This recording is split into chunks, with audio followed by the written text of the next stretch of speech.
الحمد لله رب العالمين والعاقبة للمتقين والصلاة والسلام على رسول الكريم أما بعد.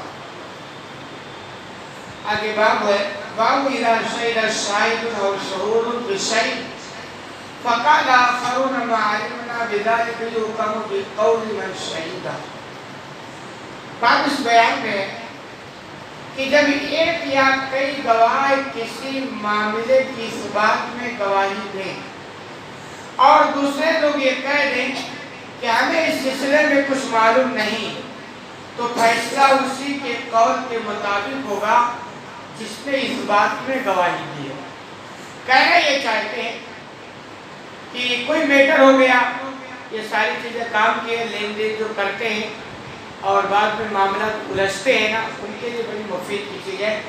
جن کی یہ طرف ہے کہ ہمارے ہر معاملے کا فیصلہ شریعت کے مطابق ہو جائے. تو کہہ رہے ہیں کسی نے کچھ لین دین کیا اور ایک کے پاس گواہ ہے کہ صاحب ایسا ایسا ہوا اور وہ گواہی دے رہے ہیں. دوسرے لوگ کہہ رہے ہیں صاحب ہمیں پتہ نہیں. تو کہہ رہے جو کہہ رہے پتہ نہیں تو ان کو سائڈ میں رکھو، ان کا کوئی مطلب نہیں. جو کہہ رہے ہمیں پتہ ہے اور میٹر ایسا ہے اور وہ گواہی دے رہے ہیں تو انہیں کی گواہی مانی جائے گی اور انہیں کی گواہی کے مطابق فیصلہ ہوگا. اسلام میں بلکہ دنیا کی اب ہر عدالت میں بھی فیصلے کا دار و مدار عام طور پر گواہوں پر ہوتا ہے. اس لیے جب بھی کوئی معاملہ کریں تو گواہوں کا یعنی گواہوں کے تعلق سے ہوشیار رہیں. قال الحمیدی ھذا کما اخبر بلال ان النبی صلی اللہ علیہ وسلم صلی بالکعبہ. اسی طرح حمیدی نے کہا ہے کہ ایسے ہی ہے جیسے کہ بلال رضی اللہ عنہ نے خبر دی کہ نبی کریم صلی اللہ علیہ وسلم نے کعبے کے اندر نماز پڑھی ہے. وقال الفجر لم يصل، اور فجر نے بیان کیا ہے کہ آپ صلی اللہ علیہ وسلم نے کعبے کے اندر نماز نہیں پڑھی ہے. اب دیکھیں دونوں صحابی ہیں، دونوں کے باتوں میں ٹکراؤ ہو گیا. ایک صاحب کہہ رہے ہیں آپ نے پڑھی ہے، یعنی گواہی آپ کے پڑھنے کے تعلق سے دے رہے ہیں جس کو اس بات کہا جاتا ہے. ایک گواہی اس بات میں ہو رہی ہے اور ان کے مخالف نفی میں کہہ رہے ہیں کہ آپ نے کعبے کے اندر نماز نہیں پڑھی. تو اب کس کی بات مانی جائے گی؟ حالانکہ جھوٹ کا کوئی معاملہ نہیں، دونوں صحابی ہیں. کبھی کبھی ایسا ہو جاتا ہے. تو اصول یہ ہے کہ جس نے اس بات میں گواہی دی نا اس کی گواہی مانی جائے گی. جو نفی کر رہا اس کی گواہی نہیں مانی جائے گی. اس کی یہ مطلب لاجیکل ہے. کیسے؟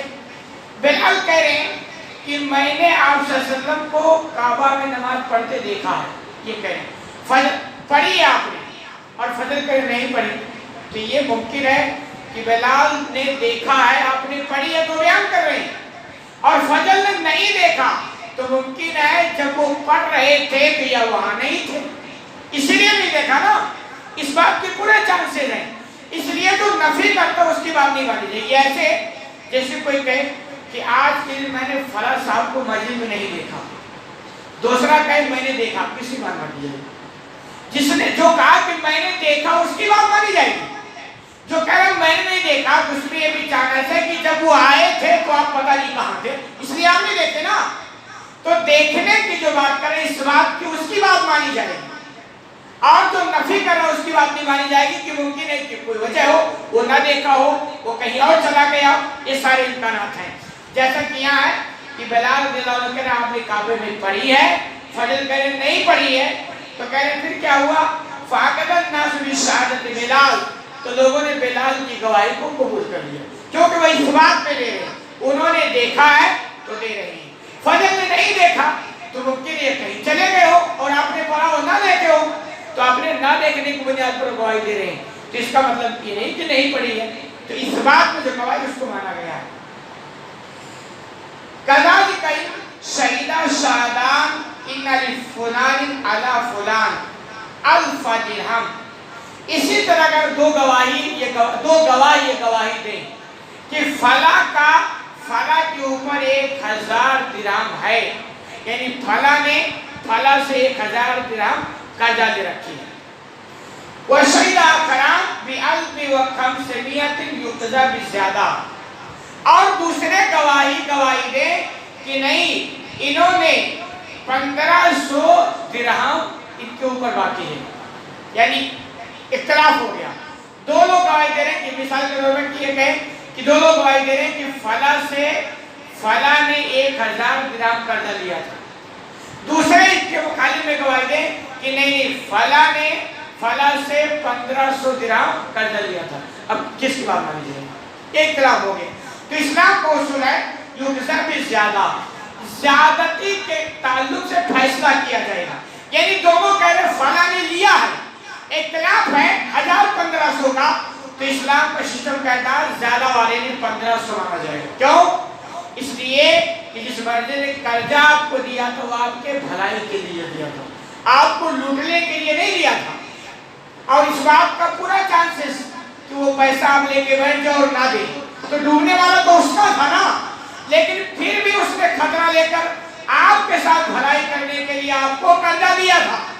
اس کا یہ مطلب یہ بندہ عام طور پر فالٹ نہیں ہو سکتا ہے، اور ممکن ہے جو لیا ہے اس کی نیت خراب ہو گئی ہو، پتہ نہیں وہ کیسا تھا، پھر اس نے گواہ تیار کر لیے ہو، گواہوں کو کھوڑ لیا ہو، یہ سارے چانسز ہیں. تو یہ اس میں ایک اصول بتایا گیا کہ اگر ایسا اختلاف ہو جائے تو فیصلہ زیادتی کے تعلق سے کی جائے گی. یعنی جو لوگ بتائیں کہ زیادہ جس میں رقم ہوگا یعنی لینے والا، اس کے تعلق سے فیصلہ کیا جائے گا. تو صاف سی بات ہے گواہوں کے تعلق سے کہ گواہ اگر دو طرح سے ہو جائے، ایک اس بات کی گواہی دے ایک نفی کی گواہی دے، تو اس بات والوں کی مانی جائے گی، نفی والوں کی نہیں مانی جائے گی. ایسے اگر گواہی دیں دو لوگ زیادتی کے بارے میں دے رہے ہیں، دو لوگ کمی کے بارے میں دے رہے ہیں، تو زیادتی والوں کے بارے میں بات مانی جائے گی، کمی والوں کی نہیں مانی جائے گی. اللہ رب العالمین سے دعا ہے کہ العالمین کو ہمیں کہنے سے زیادہ عمل کرنے کی توفیق عطا فرما. آمین.